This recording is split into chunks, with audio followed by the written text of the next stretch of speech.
kita juga bisa punya ego claim. Ego selalu mengklaim. Ketika ego mengklaim aku sudah pulih, itu malah tandanya belum pulih. Kita perlu beranggapan bahwa kebahagiaan itu bukan karena terwujudnya keinginan. Karena di mindfulness terwujudnya keinginan justru itu akan bikin suffer. Karena ketika terwujud, ia senang, gembira, tapi bukan bahagia.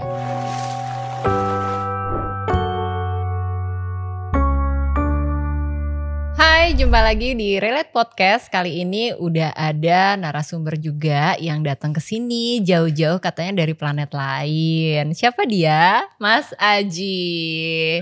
Oh, tepuk tangan ya, ada ini ya. Harus meriah kalau ada Mas Aji. Harus meriah ya. Karena biasanya kan jeda, Ya, meditasi gitu kan. Tapi ini tadi kan dari Pan Bekasi itu tadi, jadi sekarang terus hening. Karena Hening dalam lagi. perjalanan Udah ramai ya? ramai banget. Macet tadi ke sini. Macet ya. Iya.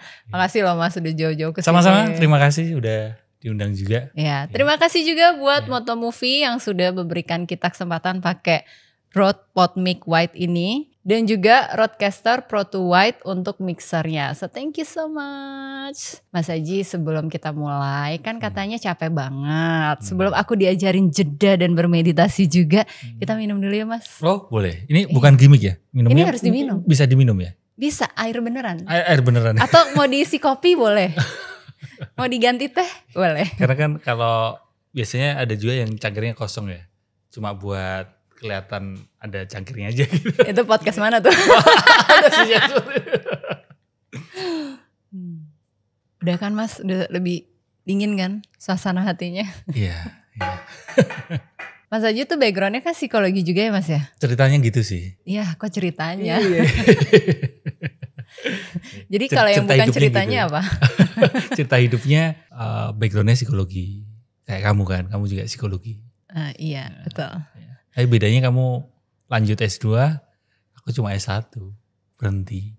Oh, dan udah mendapatkan panggilan hidupnya. Jadi practitioner. Sampai sekarang masih nyari juga sih sebenarnya. Ini bukan jawaban yang oke ya. Tapi Nah begitulah ini ya. nih, ini nih jawabannya gak perlu oke tapi jujur kan? Iya. Iya, Ya sejujurnya memang gimana ya kalau aku terus bilang ini panggilan hidupku gitu. Kok akunya terlalu yakin sih gitu. Barangkali itu hanya klaim egoku aja gitu ketika aku bilang ini jalan hidupku gitu. Oh gitu, jadi kita juga bisa punya ego claim. Ego selalu mengklaim. Gimana tuh maksudnya? Ini di konteks yang berbeda ya. Iya, Bisa iya. kita ubah konteksnya bukan hanya jalan hidup. Tapi let's say kita ngomongin apa? Pulih misal.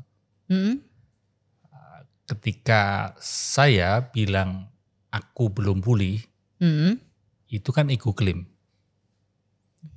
Begitu pula sebaliknya ketika saya bilang aku sudah pulih, itu kan ego claim juga. Karena ego selalu berusaha mengklaim sesuatu. Ego berusaha untuk klaim sesuatu. Ya, supaya ego itu ada, maka dia perlu mengklaim sesuatu. Maka realitanya apa? Realitanya, Kalau konteksnya adalah pulih. konteksnya Beneran pulih. pulih atau enggak? Kalau di ilmu kesadaran sebatas yang saya pelajari, setiap momen adalah gerak belajar.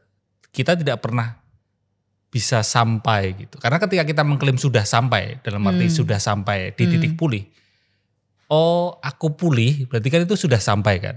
Itu hanyalah gerak pikiran kan. Itu hanyalah klaim dari ego, klaim dari pikiran. Dan ketika kita bilang aku sudah pulih, justru itu tandanya belum pulih. Contohnya gini. Itu kayak Biar orang kayak gini. nggak Iya. makin bingung, tapi justru makin relate. Kayak contohnya gini, misal ada orang yang mengklaim aku rendah hati. Bukan orang, maksudnya aku aja, contohnya aku. Ketika aku bilang aku rendah hati, Sam, aku ini loh orangnya rendah hati. Apa yang ada di pikiran? Masa sih? Oke, lalu apa? Ketika aku ngomong, aku ngepost di sosial media, ini loh aku rendah hati gitu. Iya, Maka orang-orang kan beranggapan aku sombong. kan. Overclaim. Kebalikannya kan malah. Ya kan malah kebalikannya. Ketika kita mengklaim diri kita ini rendah hati, itu adalah bagian dari kesombongan. Bisa jadi. Iya sih. Iya kan, berarti kan kita memamerkan, ego berusaha menunjukkan, aku ini rendah hati loh. Ekspresi ego menguatkan keberadaannya kan. Itu di konteks rendah hati. Begitu pula kita ngomongin bully. Ketika aku mengklaim bahwa aku sudah pulih, seperti tadi rendah hati justru akan memunculkan kesombongan. Ketika ego mengklaim aku sudah pulih, itu malah tandanya belum pulih. Kalau yang sebaliknya, aku belum pulih nih.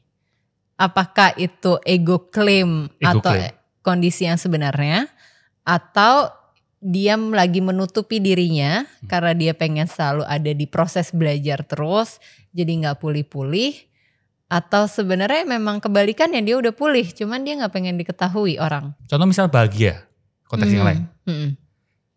Ketika orang mengklaim aku bahagia, itu justru tanda malah oh ya, gitu. Karena kan masih ada aku gitu. Permasalahannya di sini adalah ada keakuan, ada ego yang ini loh aku bahagia gitu. Jadi kalau nanya kabar, jawabannya apa? Ya kalau apa di konteks sehari-hari ya, di konteks sehari-hari ya percakapan sehari-hari. Template jadi kan iya jadinya. gak apa-apa juga bilang ya kabarku baik atau kabarku bahagia gitu. Tapi kalau di obrolan yang ditelusuri lebih dalam, perlu direnungkan gitu. Apakah benar? Aku memaafkan gitu, itu juga momen per momen hidup ini is a living things kan. Selalu mengalir, momen per momen, detik demi detik. Iya. Gak ada yang freeze kan? Gak ada. Dia selalu. Adanya freezer mas. Iya freezer. Oh boleh ya ngejuk di sini boleh? Boleh. Oke, nanti aku ngejuk habis ini. Boleh. Aku tahu mas aja suka ngejokes kan. Iya. Meskipun agak jokes bapak-bapak sih, gak apa-apa ya. Agak kurang lucu juga. Jadi momen per momen ini kan ngalir terus. Ngomongin balik ke ego tadi, ego berusaha untuk nggak mau ngalir, nggak mau berubah. Makanya dia berusaha mengklaim sesuatu. Aku pulih, aku bahagia gitu. Seolah berusaha untuk nge-freeze momen itu. Justru terjadi konflik karena gimana pun juga hidup ini akan selalu is a living things. Maka kalau di pendekatan kesadaran sebatas yang aku pelajari, kita justru perlu ya ngalir aja, kita tidak perlu mengklaim sesuatu. Jadi kita gak butuh ngeklaim diri kita, bikin CV, lamaran kerja. Itu balik lagi, itu kan di konteks sosial ya, konteks hidup ini. Jadi kalau kita bicara soal ke dalam, kalau tadi kan keluarkan bikin CV atau kenalan atau apa kan itu bagian dari hidup sosial. Tapi kalau kita menengok ke dalam inner gitu, emang aku ini ada? Emang gak ada mas? Aku ini adalah sosok yang diciptakan pikiran. Diciptakan pikiran? Pikiran diciptakan apa? Mind itu, mungkin obrolannya sebelum aku jawab itu, mind itu tersusun atas thinking mind dan awareness mind. Thinking mind dan awareness mind itu bedanya apa? Thinking mind itulah yang selama ini kita kenal sejak kita kecil, pola asuh, parenting, pendidikan, dunia kerja. Kita diajarin untuk memikirkan segala sesuatunya. Jadi mikir, menganalisa, mengevaluasi. Kita berhipotesa. Landasan teorinya apa ya? Terus segala sesuatu yang dipikirin. Itulah thinking mind. Dia hanya mau yang nyenengin, gak mau yang nyebelin. Hanya mau yang negatif, hanya mau yang positif, gak mau yang negatif. Hanya mau senengnya, gak mau sedihnya. Nah, itu thinking. Oke. Ini gak salah juga. Itu adalah bagian dari supaya kita survive kan. Di hidup ini memang perlu seperti itu. Nah si thinking mind ini juga menciptakan self image. Image mengenai diriku. Yeah. Ketika misal kamu nanya, Ji kamu itu siapa? Oh aku adalah orang yang pakai kacamata. Self image-ku, salah satu poin aspek dalam self image-ku adalah aku pakai kacamata. Tapi ketika kacamata ini aku lepas, aku masih ada. Iya. Sehingga itu hanyalah identitas yang menempel kan, self image kan, yang diciptakan pikiran. Demikian juga macam-macam.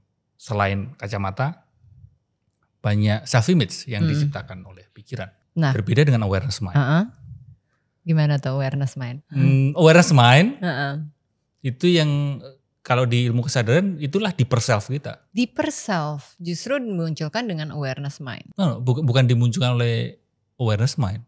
Awareness itself. Apa bedanya deeper self sama higher self? Ya mungkin di bahasa yang lain adalah higher self. I see. Kalau yang thinking mind menciptakan self, surface self. Dan begitu banyak konflik, penderitaan, kerumitan, masalah di hidup ini pada berantem dan sebagainya karena attach terhadap surface self. Karena di deeper self, kita ini kan sama, satu keutuhan. Yang utuh. Ya, satu keutuhan, nggak sama. Jadi misalnya aku kan pakai kacamata, ini kan surface self. Iya. Ketika aku bertemu dengan orang yang pakai kacamata, aku merasa kamu bukanlah diriku. Karena kamu tidak pakai kacamata, aku pakai kacamata. Oke, identitas yang lain misal, kamu suka sepak bola nggak? Iya, agak suka sih. Agak tapi suka. agak nggak nonton. Suka mengikuti, tapi nggak fanatik harus nonton bolanya. Paling cuma lihat beritanya. Atau pemainnya. Kalau ada yang ganteng. Aku itu Milanisti. Milanisti itu pendukung AC Milan. AC Milan. Bener ya AC Milan ya? Bener. Kan ada Inter Milan juga ya, kan? Tahu ya? Tahu dong. Ketika aku bertemu dengan temanku yang dia pendukung Juventus, maka aku merasa Milanisti itu lebih baik daripada Juventus gitu. Milan itu lebih baik gitu. Dan tanpa sadar mungkin aku akan merasa, oh aku berhak untuk ngomong kasar ke kamu. Surface self. Karena surface self, aku attach bahwa aku Milanisti. Maka aku merasa terfragmentasi, terpisah, terkategorisasi. Aku bukanlah dirimu. Surface self akan sifatnya seperti itu. Ego akan sifatnya mengkotak-kotakan. Deeper self berbeda. Deeper self justru akan melepas sekat-sekat itu bahwa kita ini satu, yaitu kesadaran. Oneness. Justru di situ ya, menarik ya. Kita itu satu kesadaran. Oke, lanjut, kita obrolan ringan aja habis ini. Haus saya, haus. Oke. Ngomongin Milan nih jadinya. Yang kebayang emang jadi itu Milanese chicken.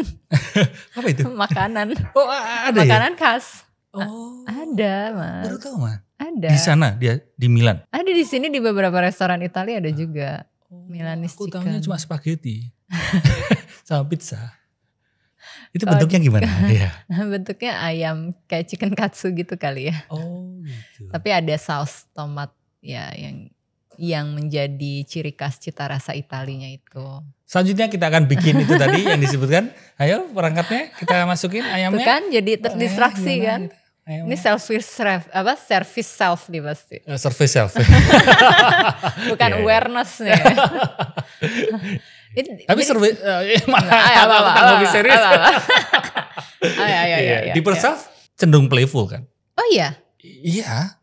Aku baru tahu ternyata deeper self itu cenderung playful. Ya makanya mindful itu kan related dengan playful. Mindfulness itu orang yang mindful hanya sadar penuh hadir utuh momen per momen. Yang ada adalah playful. Oh. Apalagi yang terlalu dibikin stres gitu ketika kita mindful kan. Karena yang kita punya kan ya momen per momen. Nah ini menarik banget karena yang kita punya adalah momen per momen. Dan ketika kita beneran mindful, bukan yang pikiran penuh ya, tapi mindfulness. Single L ya, berarti bukan double L ya. Bukan double L. Itu adalah suatu kondisi yang bikin kita justru jadi bisa playful. Ya. Itu gimana coba kaitannya? Bukannya playful itu ada sesuatu hal yang penuh sukacita, kita bermain gitu, kita riang gembira karena kita melakukan aktivitas yang bikin dopamin kita naik, terproduksi secara instan, bikin kita jadi ngerasa gembira secara instan gitu. Karena proses mindfulness itu kan proses yang panjang. Kita perlu bisa membangun kesadaran kita dulu, menemukan deeper self-nya kita dulu. Kayaknya aduh mau playful aja jauh banget sih jalannya gitu.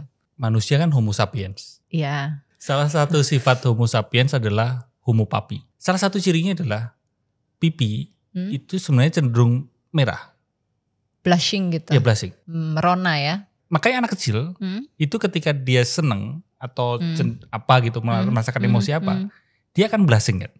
Tapi beranjak kita dewasa, semakin hidup ini kita rasa terlalu serius, semakin kita berusaha hidup ini agresif sekali. Kita menjalani hidup ini dengan agresif, terlalu serius. Blushing ini akan lama-lama hilang. Maka manusia ini sebenarnya adalah makhluk yang playful. Hanya saja itu karena beranggapan hidup ini terlalu stres sekali. Iya sih ada hal yang memang bikin kita stres. Ya kan? Hanya saja pikiran kita, thinking mind membuat stres yang sebenarnya itu 50 kilo terasanya jadi 200 kilo gitu karena thinking mind kan. Dengan seperti itu homo papi kita, blessing kita jadi hilang. Kembali ke tadi, mindfulness itu mengajak kita untuk playful. Karena ketika seseorang itu mindful, here and now, seperti sekarang ini aja, kita akan menyadari apa yang ada. Bukan apa yang belum ada. Ya. Bukan apa yang kita inginkan, yang belum kita dapatkan. Tapi ketika kita mindful, here and now, ternyata berkahnya banyak juga yang kita punya ya. Seperti mukanya Mas Aji yang selalu blushing ya, merona ya. Selalu blushing ya. Nah, ini make up tadi.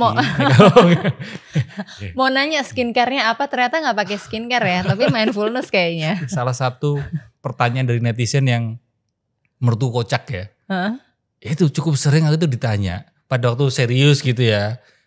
Di live atau IG live atau pokoknya di momen-momen tertentu kita ada tiba-tiba ada yang nyeletuk netizen. Mas Haji, skincare-nya apa gitu.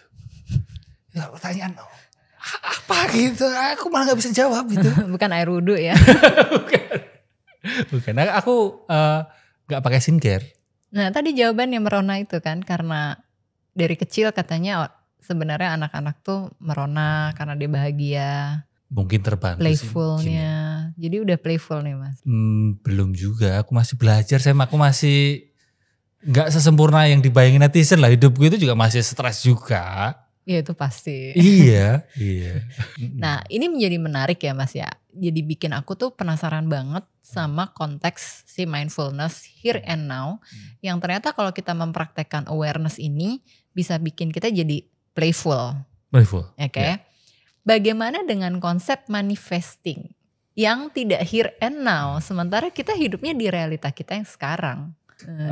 Ngomongin manifesting di mindfulness agak berbeda pemahamannya dibandingkan mungkin yang dipahami, manifesting yang dipahami oleh banyak orang. Karena sebatas yang aku dengar atau mungkin aku baca, banyak orang itu berpikiran manifesting itu mendapatkan yang kita inginkan kan. Manifesting itu banyak orang gini, misal contoh ya biar gampang dipahami. Misal aku manifesting ini.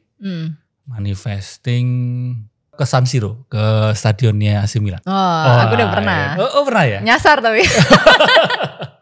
Dulu waktu remaja sih pernah aku dulu sempat diajak juga sempat ke sana. Tapi waktu sekarang ini kepengen lagi ke sana. Amin. Nah, manifesting. Ya kan, aku tulis biasanya kan manifesting kan tulis atau mungkin apa manifesting. Kalau di mindfulness itu, kalau di manifesting kebanyakan orang itu kebahagiaanku, aku bahagia ketika aku terwujud itu, keinginanku ke San Siro itu terwujud, kebahagiaanku itu. Sedangkan manifesting di versi mindfulness, kebahagiaan itu adanya di momen per momen. Mindfulness kan momen per momen, here and now. Iya. Manifesting kalau itu terwujud. Iya. Tapi ada yang bilang juga kita harus bisa membuat manifesting itu dengan perasaan yang sudah senang. Nah, seolah-olah itu sudah terjadi. Iya, ada satu kalimat yang sering kali jadi senjata teman-teman yang manifesting adalah ya untuk mendapatkan keinginan itu, kamu sekarang mesti merasa sudah mendapatkan itu. Iya kan? Iya benar. Ya. Nah, kalau di mindfulness, lagi-lagi di mindfulness ya, perasaan sudah mendapat itu, jadi kebahagiaannya itu tidak, dengan berlatih mindfulness, dengan manifesting versi mindfulness, kita perlu beranggapan bahwa kebahagiaan itu bukan karena terwujudnya keinginan. Karena di mindfulness, terwujudnya keinginan justru itu akan bikin suffer. Terwujudnya keinginan justru bikin suffer. Berpotensi ya. Saya koreksi supaya tidak banyak orang yang berpotensi bikin suffer. Karena ketika terwujud, ia senang, gembira, tapi bukan bahagia. Jadi karena mindfulness tuh kayak dopamin fasting gitu, kayak puasa dari dopamin yang instan kita ngejar terus gitu. Mindfulness itu kita menengok lebih mendalam, menyadari lebih mendalam bahwa kebahagiaan itu adanya itu momen per momen, sesuatu yang ketika kita terkoneksi dengan awareness mind, itulah happiness.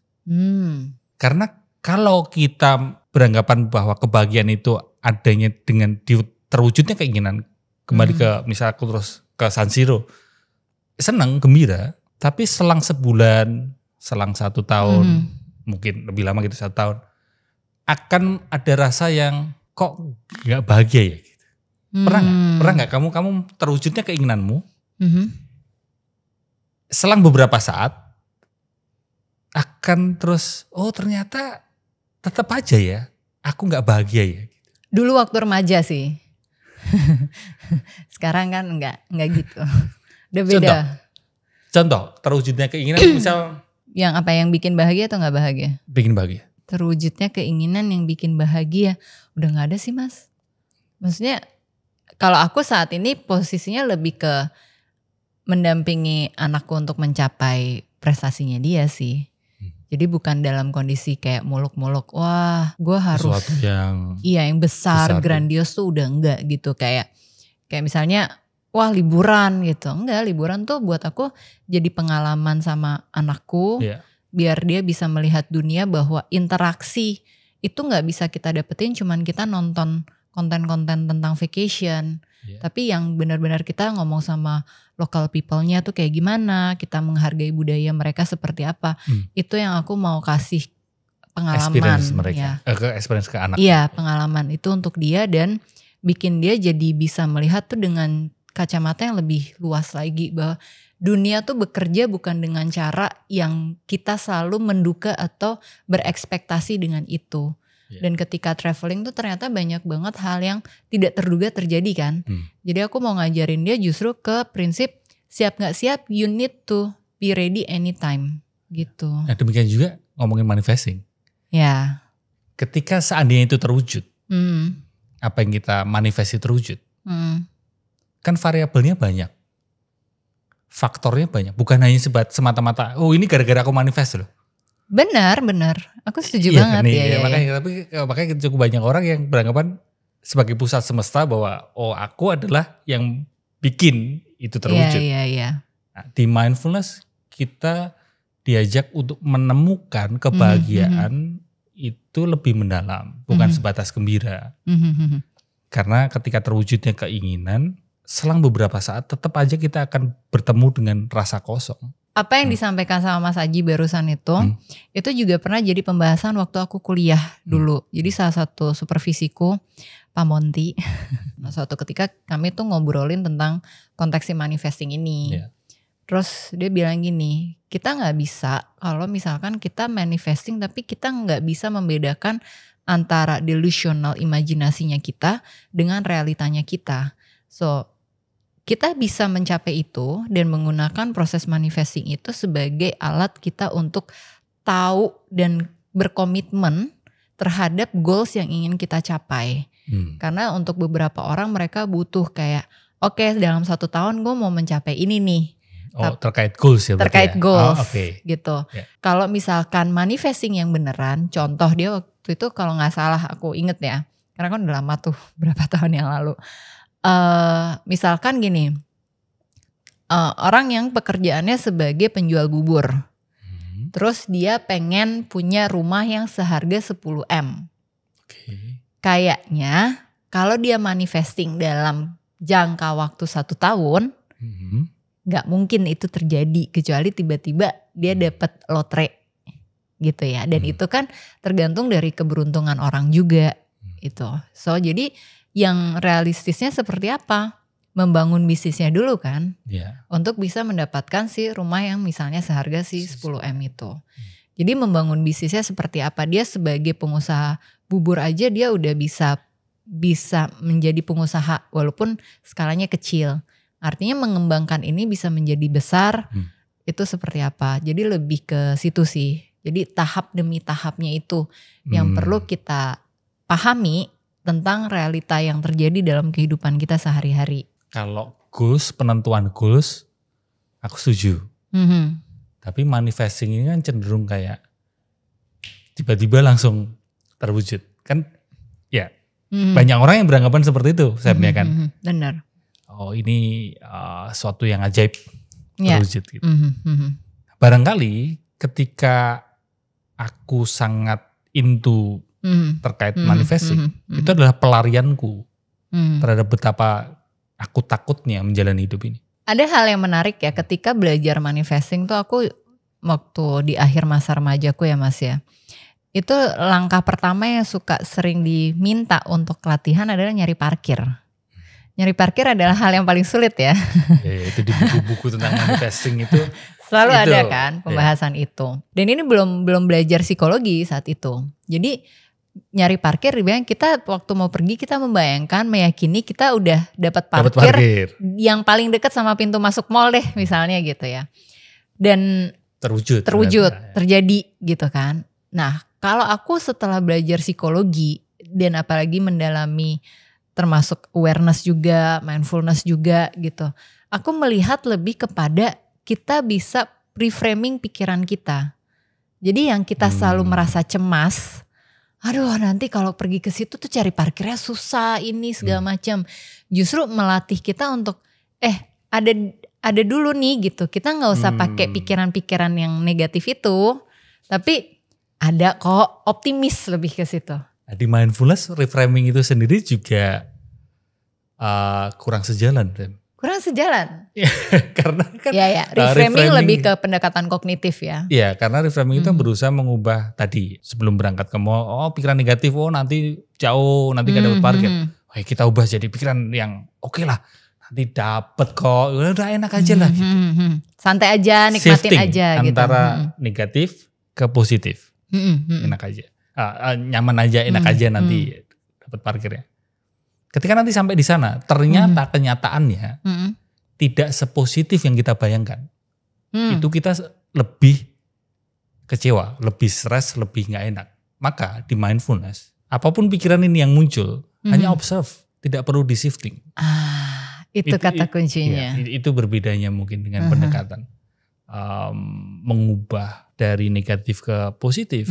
Tidak ada controlling, tidak ada shifting dalam mindfulness. Just observe. Hanya mengamati aja. Karena gimana pun juga thinking mind akan cenderung berpikiran negatif. Ya. Karena itu adalah survival mode kita. Itu ada sesuatu yang berbahaya. Pikiran negatif itu akan selalu lebih rajin muncul daripada pikiran positif. Apa kaitannya sama jeda? Apa iya di setiap proses mindfulness itu harus ada jeda? Aku baca bukunya Mas Haji juga kalau kita perlu untuk bermalas-malasan juga gitu. Nah itu jadi malas ya, kita malas ya. Gitu. Aku seneng soalnya malas-malasan. Perlu terlalu rajin teman-teman. Tiduran, mager gitu. Ngeditnya. Itu aku suarakan dan juga bukan hanya aku sih, tapi pendekatan tentang slow living, tentang kayak misal apa ya, kita rethinking about work. Itu disuarakan karena beberapa tahun terakhir ini sampai sekarang ini kan kita mengglorifikasi kerja. Mengglorifikasi kerja keras. Kayak heroik sekali gitu. Kurang tidur, kesehatan mental tidak terjaga, kesehatan fisik tidak terjaga. Pokoknya kalau laporan keuangannya itu oke, profit itu lebih keren gitu. Meskipun ya itu kesehatan berantakan itu kayak diglorifikasi.